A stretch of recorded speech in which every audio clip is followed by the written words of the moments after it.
Hermano José Manuel Sierra, muchísimas gracias por este mensaje que Dios le dio para compartirlo a tantas personas como a mí. Me llegó este mensaje desde Monterrey, México. Saludos, bendiciones para todos ustedes. Gloria al gran yo soy. Yo testifico que hace 28 años a mi hijo le dio leucemia terminal y los médicos dijeron que solo iba a durar vivo una semana. Duramos un año sin salir del hospital del ISTT, en Monterrey, Nuevo León, México. Y hubo muchos hermanos haciendo ayuno y oración. Llegó un momento en que se puso muy mal, y yo me arrodillé y le pedí a nuestro Señor que se hiciera su voluntad. Que si Él quería, me lo dejará vivo y sano, o si no se hiciera su voluntad, fue algo difícil. La peor prueba de mi vida fue cuando mataron a mi hijo de 15 años. Mi mundo se derrumbó. Ese 7/10, 2022. Solo Dios sabe cuánto dolor trajo a mi alma, pero su misericordia me ha sostenido y confío en Dios, que mi final no es terminar derrotada ni angustiada. Sé que mi Padre tiene el control de todo y al final veré su gloria. El día 14 de mayo que se hizo realidad hace 69 años, es decir, una persona que murió antes de 1948 no vio cumplida esta profecía. Miren, hermanos, antes de leer el versículo, fíjense ustedes qué poca confianza había por parte de muchos de que esta profecía pudiera cumplirse, que judíos multimillonarios, en ese sueño de tener una tierra propia, en ese sueño de poder tener un lugar donde alabar a Dios con libertad, llegaron a pensar en comprar terrenos, miles de hectáreas en África, y en África restaurar o inventar o crear el Estado de Israel, porque era prácticamente imposible, humanamente hablando, que en Israel se pudiera cumplir esto. Fíjate tú que ellos llegaron a decir, mira, esto no se va a cumplir nunca. Vámonos a África, compremos miles de hectáreas y inventamos un país llamado Israel en medio del continente africano. Fíjate tú hasta dónde llegaron. Pero vamos a leerlo. Isaías 66, verso 8. Dice así la palabra del Señor. ¿Lo tienen? ¿Quién oyó cosa semejante? ¿Quién vio tal cosa? ¿Concebirá la tierra en un día? ¿Nacerá una nación de una vez? Pues en cuanto Sión estuvo de parto, dio a luz sus hijos. Aquí está profetizando este gran hombre de Dios, Isaías, que en un día se levantaría una nación. Eso no se ha dado nunca, jamás en la historia.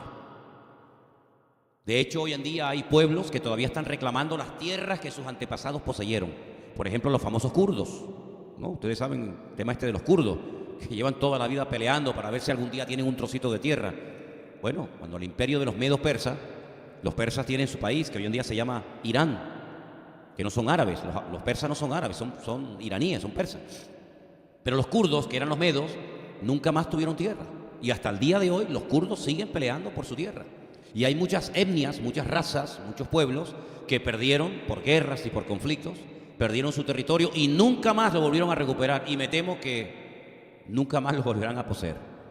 En el año 70, no en 1970, no, en el año 70, siglo I de la era cristiana, el emperador o el hijo del emperador Vespasiano, Tito, que era en aquel momento el general de las tropas de las legiones romanas, decidió atacar Jerusalén. Quemó el templo. Desde entonces el templo no se ha vuelto a restaurar. El templo quedó totalmente destruido. Tiempo más tarde, sobre el año 100 y pico después de Cristo, se produce una rebelión por parte del pueblo de Israel, capitaneada, dirigida por un tal Bar Kokhba, el hijo de la estrella, apoyado por un famoso rabino que después lo mataron de una forma tremenda. Dice que le arrancaron con pinzas ardiendo toda la piel de su cuerpo y se la dieron a comer a los perros. Y así murió este hombre. En el año 100 y pico después de Cristo, los pocos judíos que quedaban pelearon contra el imperio romano. Los que sobrevivieron se fueron al desierto, a la fortaleza de Masada, y allí todos terminaron muertos. Y a ese país se le cambió el nombre y se llamó Palestina, o Filistea, tierra de los filisteos. Y a la ciudad de Jerusalén se le cambió el nombre y se le puso Aelia Capitolina. Nada que ver. Para que nunca quedara recuerdo de que una vez hubo un pueblo llamado Israel y una ciudad llamada Jerusalén, para que nunca más la humanidad recordara que ese pueblo y esa ciudad existió. Eso fue en el primer siglo de la era cristiana. En el siglo XX, concretamente en mayo, el 14 de mayo de 1948, cuando terminaba el periodo en el que los ingleses se habían encargado de gobernar Palestina, ese mismo día que los ingleses tenían que entregar ese país, ese mismo día en un museo en la ciudad de Tel Aviv se produce la proclamación del Estado de Israel, ¿sí? Mayo de 1948. Se hace una votación y se decide la partición de ese país entre árabes y judíos. Y esta profecía que hemos leído esta tarde, se levantará, concebirá la tierra en un día, pues se cumplió en mayo del 48.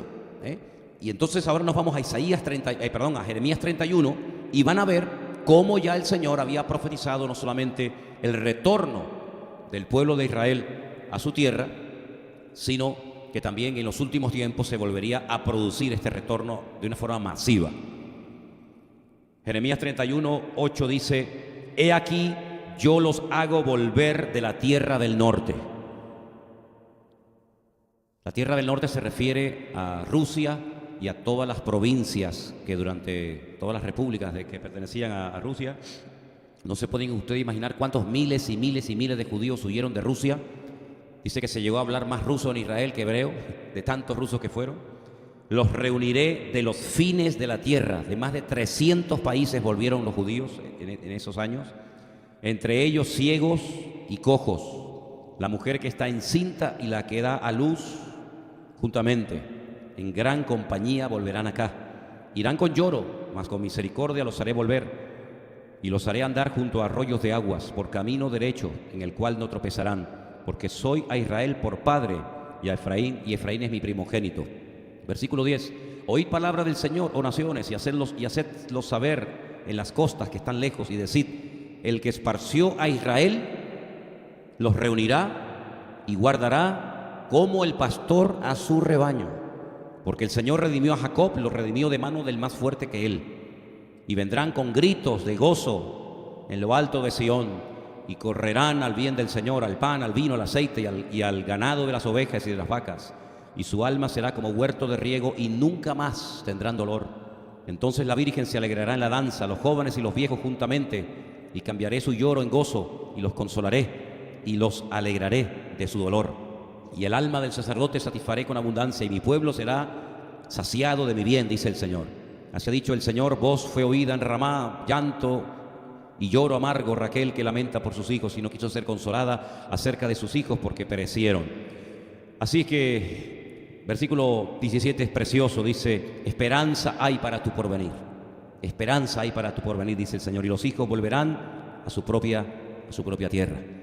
Esto durante muchos años fue algo prácticamente imposible. Se llegó a perder toda la esperanza de que algún día este país pudiera volver a resurgir de las cenizas, pero esto es un hecho, hermanos.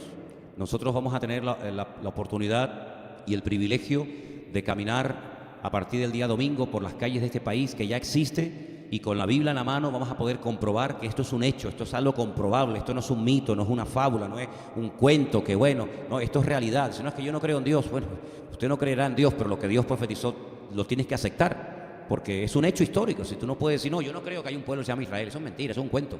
Yo no creo que hay una ciudad llamada Jerusalén. No hables así porque te van a decir: qué bruto que eres.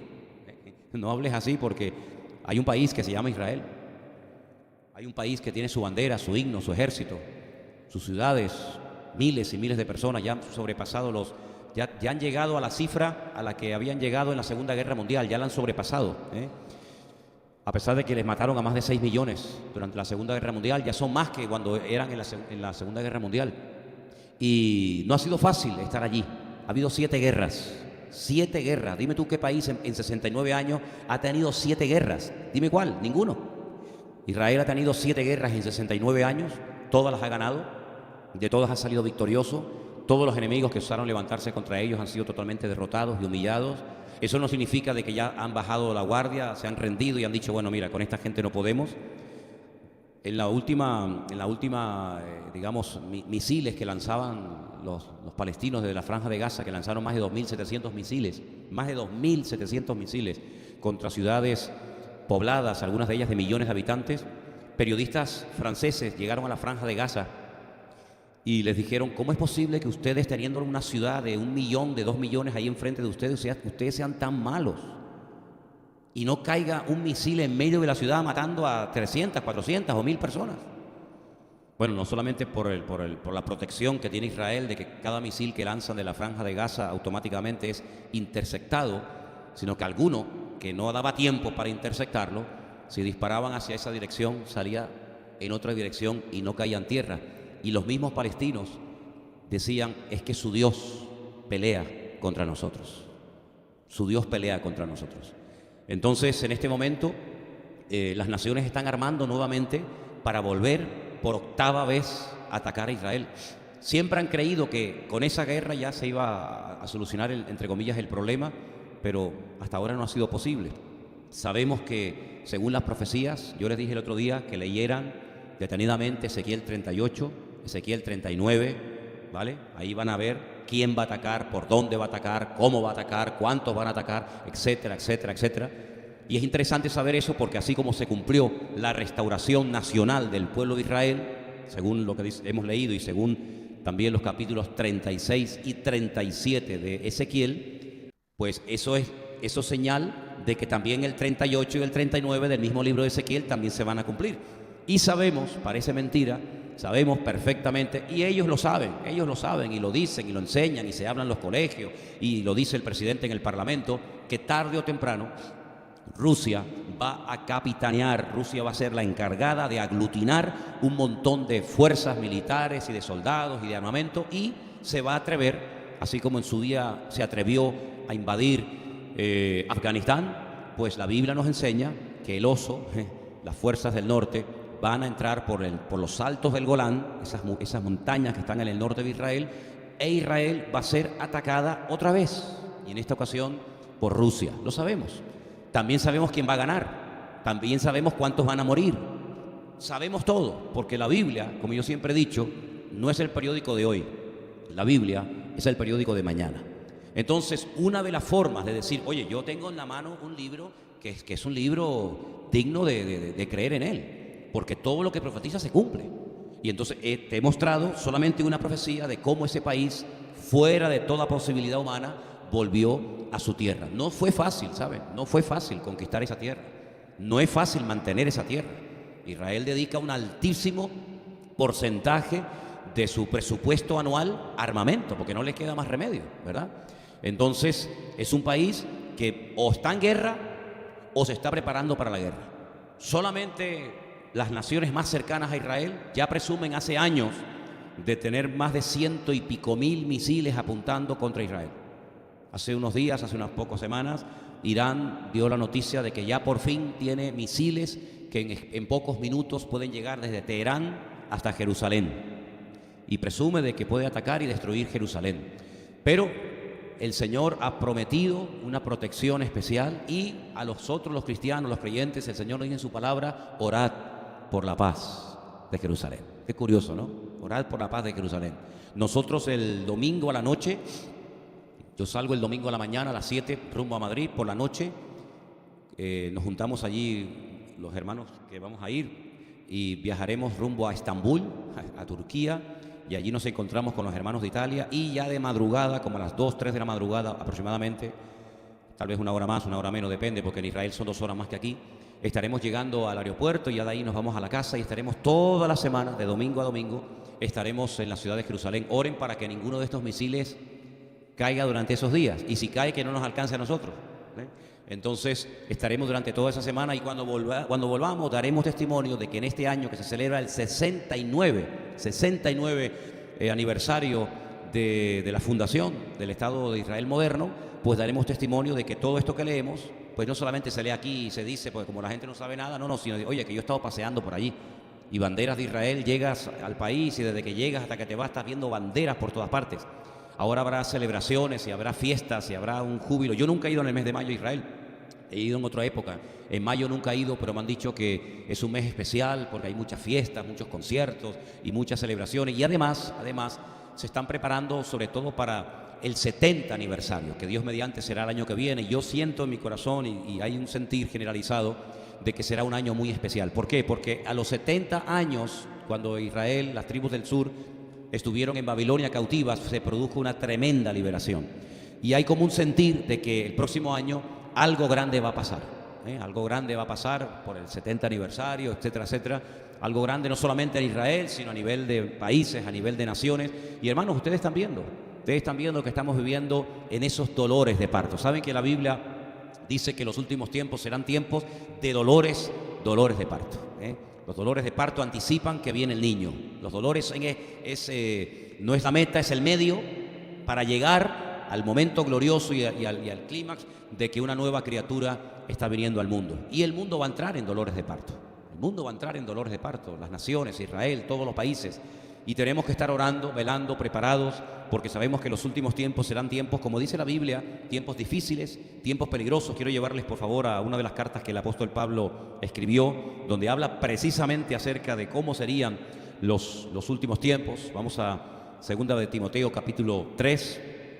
Y usted mismo, mientras lo va leyendo o escuchando, usted podrá responderse a la pregunta de ¿esto es algo que aún se tiene que ver o esto es algo que ya es normal y cotidiano en nuestros medios de comunicación? Bueno, tú mismo vas a responderte a la pregunta. 2 de Timoteo, capítulo 3, versículo 1. Esta porción se ha titulado El carácter, la conducta, el comportamiento de los hombres en los últimos días. Y dice así: también debes de saber esto, que en los postreros días, los tiempos finales, vendrán tiempos peligrosos. Porque habrá hombres amadores de sí mismos, avaros, vanagloriosos, soberbios, blasfemos, desobedientes a los padres, ingratos, impíos, sin afecto natural, implacables, calumniadores, intemperantes, crueles, aborrecedores de lo bueno, traidores, impetuosos, infatuados, amadores de los deleites más que de Dios, que tendrán apariencia de piedad, dice aquí, pero negarán la eficacia de ella. A estos evita, porque de estos son los que se meten en las casas y llevan cautivas a las mujercillas, cargadas de pecados, arrastradas por diversas concupiscencias, que están siempre aprendiendo y nunca pueden llegar al conocimiento de la verdad. Y de la manera que Janes y Jambres resistieron a Moisés, así también estos resisten a la verdad, ¿verdad? ¿Cómo se puede resistir? ¿Cómo se puede ser rebelde a la verdad? Pues aquí está. Hombres corruptos de entendimiento, réprobos en cuanto a la fe. Dice, pero no irán adelante, porque su insensatez será manifiesta a todos, como también lo fue la de aquellos. Pero tú has seguido mi doctrina, conducta, propósito, fe, longanimidad, amor, paciencia, persecuciones, etcétera, etcétera, etcétera. Y ahora el versículo 12 es muy bueno, porque dice, también todos los que quieren vivir piadosamente, santamente, en Cristo Jesús, padecerán persecución. De una u otra manera, el verdadero creyente no puede pasar desapercibido, ni en lo natural, ni en el mundo espiritual. Un verdadero creyente, una verdadera hija, un verdadero hijo de Dios pasa desapercibido. Es imposible, totalmente imposible. Si la presencia de un cristiano.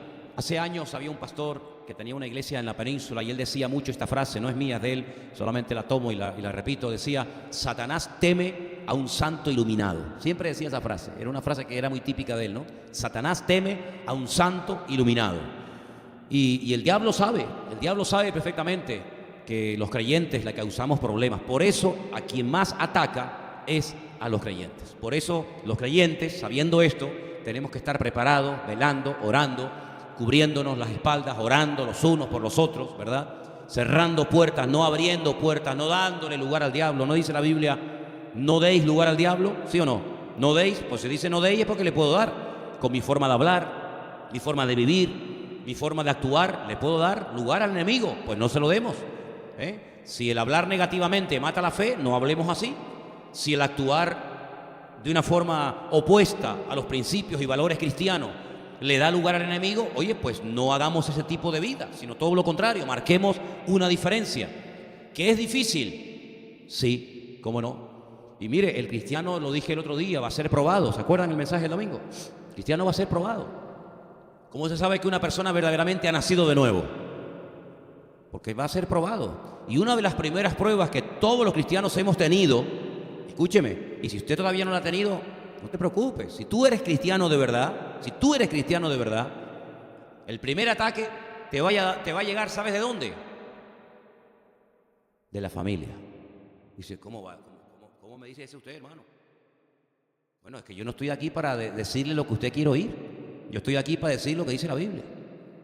Pero ¿cómo se va a poner en contra mía la familia? Bueno, déjeme que le ponga varios ejemplos, porque usted sabe que a mí me gusta predicar con ejemplos de la palabra. ¿Quién vendió a José a los enemigos? Los hermanos. Pero los hermanos, vamos a ver, los hermanos eran inconversos, eran paganos, eran idólatras. No. Eran hijos de Jacob. Todos eran hijos de Jacob, diferentes mujeres, porque usted sabe que en aquel tiempo el tema de la poligamia y todo esto. Unos eran hijos de Raquel, otros eran hijos de Lea, otros eran hijos de una llamada Silpa, y la cuarta era Silpa y Lea, Raquel, Silpa y Bila. Pero todos eran hijos del mismo padre. ¿Quiénes vendieron a José? Aquellos madianitas que iban rumbo a Egipto, sus hermanos. ¿Cómo llamaban los hermanos de José a su hermano? ¿Alguien se acuerda? El soñador. Mira, ahí viene el soñador. Ahí viene el soñador. No dice la Biblia literalmente que le tenían envidia, pero ¿quién? Los hermanos. Bueno, ¿no dice la Biblia que los mayores enemigos a veces eran los de tu propia familia? Oiga, yo no me estoy inventando nada, ¿eh? Yo estoy diciendo lo que dice la Biblia. Es que a mí no me gusta, pues si ya no es problema mío.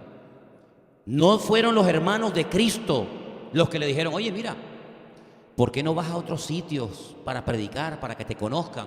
Porque dice que se escandalizaban de él, se avergonzaban de su hermano. Tenían que estar orgullosos de tener ese hermano, ¿no? Tener al Mesías como, vete lejos, vete lejos. Bueno, la Biblia dice que en los últimos tiempos, esto es fuerte lo que voy a decir, pero es que hay que estar preparado, y para estar preparado hay que oírlo todo. Dice que el padre entregará a la madre entregará a los hijos entregarán a los padres, ¿verdad? Llegarán a haber traidores dentro de los mismos familiares. Entonces, ¿cómo puede ser eso? Es que el corazón humano es malo, hermano. Perverso es el corazón del hombre, ¿sí o no? Tremendo. Y después llegó José a Egipto, y ¿quién lo compró? Potifar. Y Potifar, para Potifar, José era una bendición. Y para la familia era un competidor. ¿Cómo puede ser eso? Los hermanos dicen, no, yo contigo no quiero saber nada, vete. Y llegó Potifar y dijo, no, ven para acá. Es tremendo, ¿no? Así que esa lucha usted tiene que estar preparado para que cuando te vengan no diga, ay, ¿qué me está pasando? Pues te está pasando lo que le pasó a José, lo que le pasó a David, lo que le pasó al Señor Jesucristo y lo que nos ha pasado a todos. Tienes que pasar por esa escuela. Tienes que pasar por esa asignatura. Ay, es que a mí esa asignatura no me gusta. Y da igual, tienes que pasar. Después vendrán las pruebas físicas. Después vendrán las pruebas económicas. Después vendrán las que tú quieras. Pero la familiar es inevitable. Inevitable. Claro, si usted no tiene la madurez, si usted no tiene el conocimiento y no tiene raíces en el Señor, usted dice, oye, esto es duro. No, es que yo nunca he dicho que la vida cristiana sea fácil. La vida cristiana no es dura, es durísima. Sin Cristo es imposible vivirla, porque la vida cristiana es vivir como Él vivió. ¿Y quién es capaz de vivir como Él vivió? ¿Usted? ¿Tú eres capaz de vivir como Cristo vivió? Dime la verdad. ¿Tú eres capaz de hablar como Él hablaba, de vivir? Oiga, eso es imposible. Pero con la ayuda del Señor, el Señor nos fortalece, nos renueva, nos anima, nos ayuda. Y en todas esas cosas, pues nos acercamos al Señor, porque al fin y al cabo nuestra confianza no está ni en papá, ni en mamá, ni en el primo, ni en el abuelo, ni en el tío, ni en el cuñado, ni en la hermana. Nuestra confianza tiene que estar única y exclusivamente en nuestro Señor. ¿Quién me llevó a mí a la iglesia? ¿Quién me llevó a mí a la iglesia? Mi padre. ¿Quién fue el que más se me opuso para que yo fuera pastor? Mi padre. ¿Cómo puede ser eso? Él me lleva a la iglesia y cuando le digo que quiero ser pastor, me hizo así, me pegó una cachetada, porque en aquellos tiempos se daban cachetadas, hoy en día no, porque te denuncian, vas a la cárcel. Y me dijo, tú no sirves para eso. Así me dijo, pero papá, tú no sirves para eso, olvídate, eso es una cosa muy seria. Me dijo, es una cosa muy seria. Como tú eres, tú no vales para eso. Y después el hombre, cuando me oía predicar, se ponía a llorar y decía, fíjate tú lo que yo estuve a punto de hacer, impedir que este hombre estuviera sirviendo al Señor. Mi propio padre. Pero eso me ayudó a poner mi confianza única y exclusivamente en el Señor. Ahora, ¿sabe qué? También le tengo que decir la otra parte de la moneda. Al final de la historia, si usted guarda su corazón, que ahí está la cosa, guardar el corazón, no agarrarle, no tomar rabia, ni ira, ni enojo, ni la venganza contra nadie. José guardó su corazón y los hermanos tuvieron que venir, ¿a dónde? A donde estaba José. Y entonces José, cuando los vio, les dijo, voy a hacerlo sufrir un poquito. Pero al final se produjo la reconciliación. Es decir, después de que hayáis padecido un poco de tiempo, eso lo dice la Biblia, ¿Conocéis ese versículo, no? Después de que hayáis padecido un poco de tiempo, Él mismo os perfeccione, afirma y establezca en el Señor. Así que damos gloria a Dios porque todo siempre a los que ayudan, los que aman a Dios, todo ayuda, ¿para qué? Para bien, para bien. Ahora, José tuvo que guardar su corazón porque desde que lo vendieron los hermanos hasta que los hermanos se encuentran con él, pues si yo no recuerdo mal, me parece que pasaron como 22 años. Sí, pues mira, ayúdeme, lo vendieron con 17 años y hasta los 30 no sube, no es restaurado. ¿Cuánto es? 14, no más, ¿no? Bueno, vale, 13. Ok, entonces pasaron muchos años hasta que se produjo la reconciliación familiar, que se produjo y siempre se va a producir, pero el Señor sabe cómo mover los hilos, cómo mover las cosas, y todo eso nos ayuda a crecer y a madurar y a poner nuestra confianza en el Señor. ¿Cuántos dicen amén? Así que, hermanos, en estos tiempos en los que estamos viviendo, tenemos dos opciones: o tirar la toalla como muchos hacen, o decir, no, yo me agarro al Señor, yo confío en el Señor, yo me agarro a Él, yo reclamo su palabra, yo oro, yo bendigo tu nombre, y venga lo que venga y pase lo que pase, yo confío en el Señor. Y como dijo aquel gran hombre de Dios, Daniel, lo volvemos a mencionar, propuso en su corazón no contaminarse. Lo querían contaminar, lo querían desprogramar. No, ¿cómo te llamas, Daniel? No, ahora te va a llamar Belsasar. Y ahora vas a comer lo que yo te diga, y ahora vas a adorar lo que yo te diga, y ahora te vas a vestir como yo te diga. Y lo querían desprogramar, pero él dice que propuso en su corazón no cambiar, sino mantenerse firme en su fe. Pero mire, para mantenerse uno firme en la fe, para mantenerse uno firme en las pruebas, uno tiene que tener algo que se llama raíces. ¿Cuántos dicen amén? Raíces. ¿Se acuerdan la parábola del sembrador? ¿Cuántos terrenos hay? 4. Un terreno dice que la semilla cayó, brotó muy pronto, pero cuando salió el sol se secó. Y la explicación que da el Señor dice, esos son los que reciben al momento la palabra con gozo. Les alegra, les gusta, pero como no tienen raíces, son de corta duración. Y esa frase, no sé por qué, son esas cosas que te quedan grabadas más que otras. A mí siempre se me ha quedado grabada. Los de corta duración. Pues hay creyentes, hay personas que son de corta duración. Tan pronto se animan y se quieren comer el mundo como tan pronto el mundo se lo comió a ellos. Son de corta duración porque no tienen raíces, son gente emocional, son gente que se emociona. Ay, el culto, qué bonito, la predicación, no sé qué, no sé cuánto. Pero mire, la vida cristiana no es por emociones. Hay muchas veces que uno tiene que hacer las cosas simplemente por sentido del deber, ¿sabe? Es la disciplina, es disciplinar a la carne, decir a la carne, no quieres, pues ahora más. Y no quieres orar, pues ahora oro. Y no quieres ir a la iglesia, pues ahora voy. Y no quieres leer la palabra, ahora la leo. Es ir en contra de lo que la carne, lo que la naturaleza humana, el ego, te dictamina, ¿verdad? Y es una disciplina. Pablo dice que, simbólicamente, no vayan a tomárselo literal, porque si no vamos a sacar todos aquí el látigo, ¿no? Dice, yo golpeo mi cuerpo, como diciendo, no. Hay que orar, hay que esforzarse, es que no tengo ganas, que estoy cansado, que me duele la cintura. Porque yo no sé cómo es la cosa, pero antes de los cultos a uno le duele todo. ¿No? No, la ciática, la cadera, la artrosis, no sé qué. Oye, y además la gente se sabe todos los nombres de esas enfermedades. Después le dice, dígame 10 personajes bíblicos. A ver, no se lo sabe. Pero dígame 10 enfermedades y se las saben todas. Entonces hay que tener raíces. ¿Y cómo se tiene raíces? Con el tiempo. No corra. ¿Cuántas veces hemos hablado, Anderson, yo, Marco, cualquier otro hermano, dice, mira, a mí me preocupa, a mí me pone un poco nervioso esta persona o aquella. ¿Sabes por qué? Porque quiere ir muy rápido, y digo, mira, hijo, esto es un maratón. Tú corres maratones, ¿no, Antonio? ¿Cuál es lo máximo que tú has corrido? 30 kilómetros. ¿Y cuánto tardas en correr 30 kilómetros? 1 hora. Nosotros tardaríamos 3 días, ¿no? 30 kilómetros corriendo, mijo. Eso ni en 3 días llegamos. Y sin parar. Si no, no llega. Un hombre con 100 y pico kilos podría correr ese maratón. Difícilmente. Jorge? Él dice que no, yo por eso lo menciono.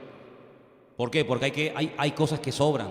Oye, a lo mejor, cuidado, hay deportes que tienes que estar fuerte y grueso. ¿No? Mira los luchadores de sumo, los japoneses. Pones ahí un tipo con 40 kilos, como una pluma lo tiran, ¿no? Los luchadores de lucha canaria son deportes. El lanzador de martillo, ¿no? Eso es tan cuadrado. Pero para correr 30, 40 kilómetros tienes que estar en fibra, amigo. Y hay que entrenarse, ¿sí o no? Claro, hay que entrenarse. En la vida cristiana el problema es que muchos no se quieren entrenar. Quieren correr, quieren vivir como fulanito, como menganito, como el tener la fe del pastor o hacer lo que hace Milán. Sí, pero espérate, es que hay un entrenamiento. Es que tú no te puedes meter a correr 30 kilómetros. Bueno, lo intentamos un día, a ver quién termina. Que ni de aquí a la esquina llegamos, mijo. Hay un entrenamiento para poder competir a ese nivel. Y si no te entrenas, no llega. Entonces, en la vida cristiana hay un entrenamiento. ¿Y cuál es el entrenamiento? Las pruebas, las luchas, las dificultades, un día, otro día, otro día. Y entonces el Señor nos va entrenando para mayores niveles, para mayores pruebas, para mayores dificultades, ¿verdad? Una vez oí un predicador que dijo, ¿se imaginan ustedes cuando el Señor le dijo a Abraham, sal de tu tierra y de tu parentela? Que le hubiera dicho, sal de tu tierra y tu parentela, prepárate porque vas a tener un hijo y te voy a pedir que me lo mates en el monte Moria. ¿El hombre no sale? El hombre dice, ¿me vas a sacar para matarme un hijo? Para eso me quedo en mi casa. Pero él salió, después vino otra prueba, después vino otra. Y todas las pruebas que iba pasando le prepararon para la gran prueba final, que era nada más y nada menos que la de sacrificar a su propio hijo. Dios lo fue entrenando, ¿verdad? Dios lo fue preparando. José, tú dices, bueno, ¿cuál fue la prueba, la primera prueba que menciona la Biblia que este muchacho pasó? Bueno, el desprecio de los hermanos. Sus propios hermanos dicen, no queremos saber nada de él. Pero si tú no aguantas eso, después no vas a aguantar que te metan en una cárcel y se sigan metiendo y riendo contigo. Si tú ya estás curtido, tú ya has superado eso. ¿Por qué? Porque yo ya vengo de una escuela que me ha preparado para esto. Si tú no superas el hecho de que tus propios hermanos te rechacen y te vendan, tú cuando llegues a Egipto y por mantenerte casto y por mantenerte fiel al Señor, tú no vas a aguantar que te condenen por un delito que tú no has cometido. Es decir, todo esto que tú estás pasando te está preparando para esto. Yo lo dije el domingo en el puerto, no recuerdo si lo dije aquí, si no lo digo ahora. Las pruebas que pasamos nos preparan ¿para qué? Para la siguiente, para la otra, y esta para la otra, y esta para la otra, y esta para la otra. Entonces es muy importante ir aprobando las cositas por el camino, porque lo peor que se ha podido hacer muchas veces con muchachos que van a la escuela y no aprueban, es decir, bueno, mira, pásalo de grado, pásalo, no aprobó, pero bueno, pásalo de cuarto a quinto, y de quinto a sexto. Y llega un momento en el que se bloquea y dice, es que vamos a ver, si usted viene desde la infancia, suspendiendo todas las cosas, ¿cómo va a pretender que esta persona ingrese a una universidad y saque una carrera? Si es que no sabe ni sumar, ni restar, ni nada, y queremos que sea un matemático, es imposible, es imposible. Entonces hay un proceso, hay una preparación, hay un entrenamiento, hay unas pruebas, hay unas dificultades que te van curtiendo el carácter, que te van, digamos, fortaleciendo en la fe, de tal manera que tú llegas a un momento y dices, no, yo puedo en el nombre del Señor soportar esto porque la prueba anterior el Señor me fortaleció y me enseñó que Él es fiel y está conmigo. Ahora, si tú quieres mañana empezar por el techo, sin poner la base, yo te digo que vas a perder el tiempo y te vas a meter un leñazo. ¿Por qué? Porque no hay base. Y muchos creyentes lamentablemente no tienen base. No tienen base. No, yo voy a predicar, yo voy a ir de misiones. ¿Qué vas a ir de misiones si a ti te dan una comida diferente a la que tu madre te prepara y tú no sabes comer otra cosa que lo que has comido toda tu vida en la casa? Tú imagínate que vas a África un día conmigo, como yo he ido a África, y te abren una perola allí que tú miras para adentro y dices, Dios mío, dame discernimiento de espíritu porque yo no sé lo que voy a comer. Si tú solamente vas a comer macarrones, papas fritas y hamburguesas, y de repente te ponen un corazón así como me pusieron a mí allí en Malindi, así, hervido allí en una perola oxidada, ¿qué vas a hacer? Si tú no estás dispuesto a dormir un día en una cama diferente a la tuya, cuando tengas que dormir en el suelo, ¿cómo vas a hacer? Si tú no estás dispuesto a pasar un día sin WhatsApp, uy, una tragedia. Ayer estaba el mundo entero, se colapsó el mundo. No, yo ni me enteré, de verdad lo digo. Uy, WhatsApp, muchachos. Bueno, si vas a África y no tienes ni WhatsApp, ni Guasín, ni Guasón, no tienes nada, ¿qué haces? ¿Te mueres? Entonces, cuando tú estás pensando en servir al Señor, si tú no eres capaz ni de hacer la cama todos los días y tu madre tiene que repetir 50 veces que ordene y arregles tu habitación, tú después vas a ir por el mundo diciéndole a la gente que ordene su vida, pero ¿de qué vas? ¿No te das cuenta? Que todo es una preparación, hasta el hecho de hacer la cama es una preparación para mi futuro en el Señor. Tú dices, ¿cómo puede ser? Bueno, es que es así. ¿Qué hacía Pedro antes de ser el gran apóstol Pedro? Pedro, vete al pueblo y tráeme el burro que está ahí amarrado, me lo traes que tengo que usarlo. Sí, Señor, y ahí va. Pedro, coge la red y tírala para la izquierda. Pedro, coge la red o la barca y llévame para la orilla de enfrente. Dice, bueno, pues estas cosas no son muy espirituales, ¿no? ¿No dice la Biblia que Eliseo era siervo de Elías? ¿Sí o no? Eliseo era siervo de Elías. ¿Y Josué de quién era siervo? ¿De Moisés? Bueno, ¿y un siervo de Moisés qué hacía? Bueno, pues lo que Moisés le dijera. Tráeme las zapatillas, tráeme el agua, vete para aquí, vete para allá. Entonces era siervo de Moisés, era siervo de Elías. Y después llegaron a tener sus propios ministerios y después el Señor los usó y los bendijo. Pero si tú no eres, primeramente, no estás dispuesto a servir en lo natural, Mira, ¿sabes cómo uno se prepara para el mundo espiritual? Sirviendo lo natural. Pero hay gente que no, yo lo natural, como me vino aquí una vez uno, ¿se acuerdan? Estábamos aquí, Luis y yo, me acuerdo, hace 16 años, aquí estábamos poniendo la alfombra aquella azul que teníamos. Estábamos aquí y nos llega uno y, no, es que quiero hablar contigo. Y bueno, pues mira, escucha, nos hace falta mano. Agáchate, nos ayudas y mientras estamos agachados vamos hablando. Y me dice, no, yo no me puedo agachar. Digo, ¿por qué? Dice, no, porque yo soy cantante. No, entonces, ahí me levanté yo, cantante. Dice, no, yo canto para Cristo. Entonces yo no me voy a poner aquí poniendo una moqueta. Bueno, digo, pues sigue cantando para Cristo. Que después ni cantó para Cristo, ni para Krishna, ni para nadie, ¿sabes? Porque si mi Señor Jesucristo se agachaba para lavarle los pies a los discípulos, eso es tan importante o más que echar fuera demonios. Es más, el que en lo natural no es fiel, tampoco en lo espiritual lo es. Por eso dice la Biblia que al vago, al que no quiere trabajar, hay que matarlo de hambre. Y usted dice, hermano, ¿dónde dice eso?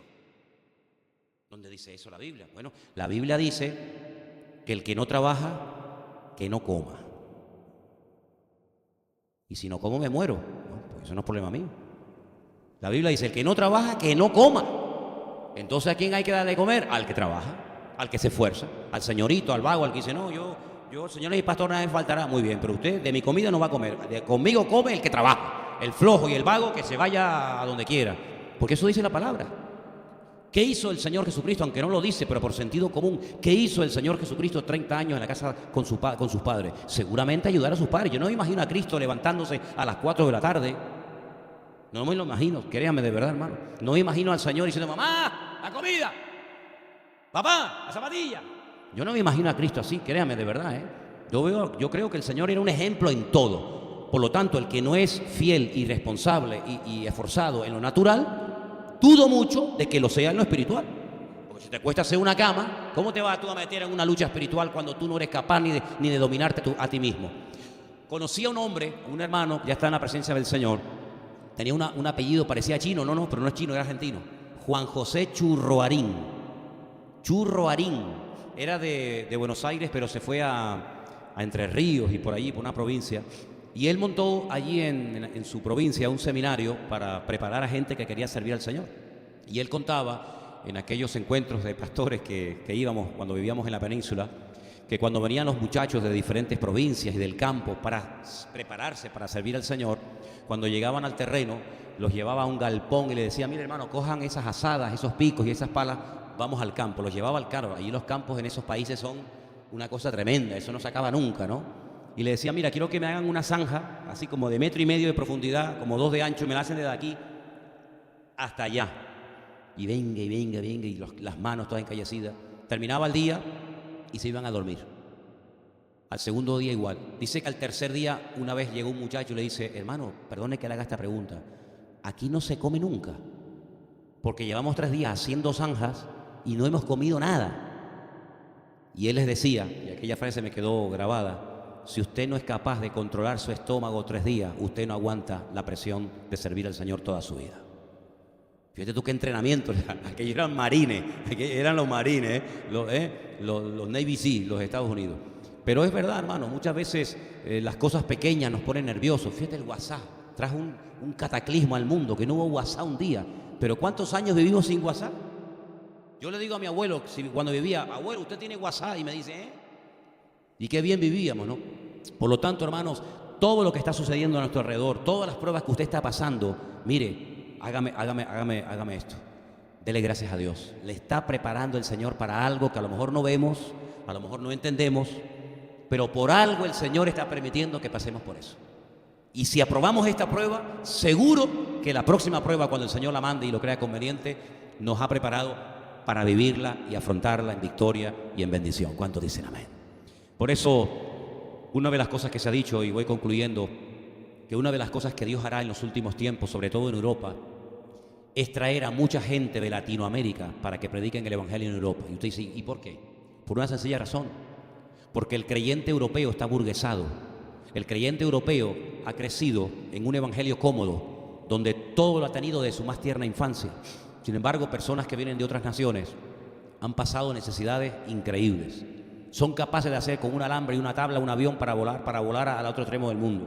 Son capaces de buscarse la vida son capaces del sacrificio, del esfuerzo.